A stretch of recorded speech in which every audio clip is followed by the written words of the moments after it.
Hello everyone, this is GilGalad Gaming and today's boss is Soulless horror in challenge mode. There are three main mechanics that makes this fight harder. Firstly, on this boss, your tanks get stacks on them. On challenge mode, debuff stacks a lot faster on your tanks. Secondly, worms around the platform continue to spawn, so you'll get lots of ads to deal with. Thirdly, the platform shrinks approximately every 1 minute. Some people may argue that this boss is easier on challenge mode, some may not. Well, the area shrinks a little, so the firewalls get smaller, that's something. So your party has a little chance to get separated from each other by a giant firewall, which makes you lose DPS on the boss on the normal mode. Another thing is the tormented deaths has to be pushed. If the push mechanic fails and you get a better RNG with a firewall, that may lead to a wipe.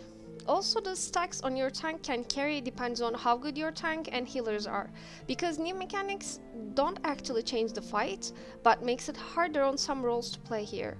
I think it all depends on how good your players are. In my opinion, this boss is mainly on tanks and healers. So, the first thing you need to know is you need 1 or 2 players to have a constantly eye on Tormented Dead to push them away so the Tormented Dead doesn't die among the group.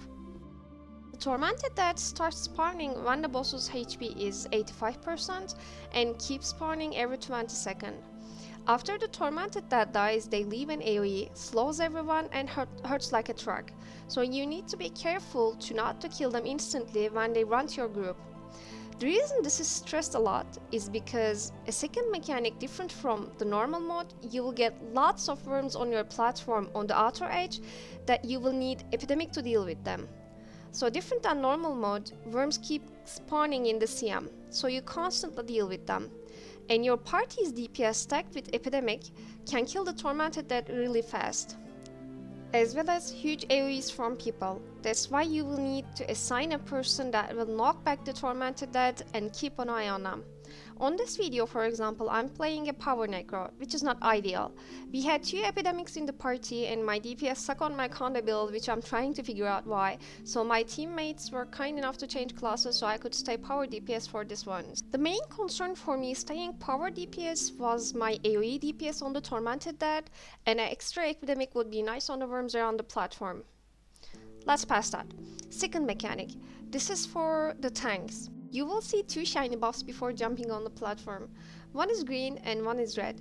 The player who picks the red buff will be the main tank. The player who picks the green buff will become an off tank.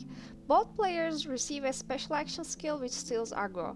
Tanks should keep an eye on their stacks because using the special action skill will cause them to gain fixation. Fixation increases both direct and condition damage on them.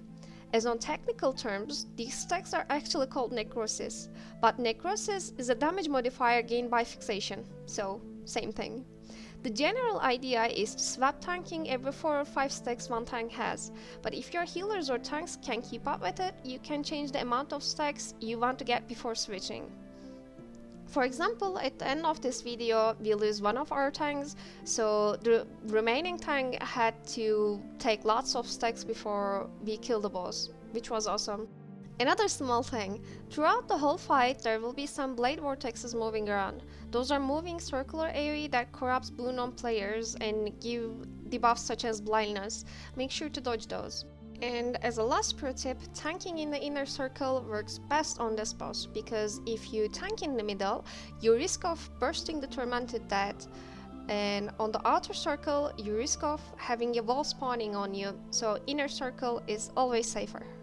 Sorry for my voice, doesn't sound clear enough because I'm sick a little, but thank you for watching and please subscribe for more guides and request guides on the comments below.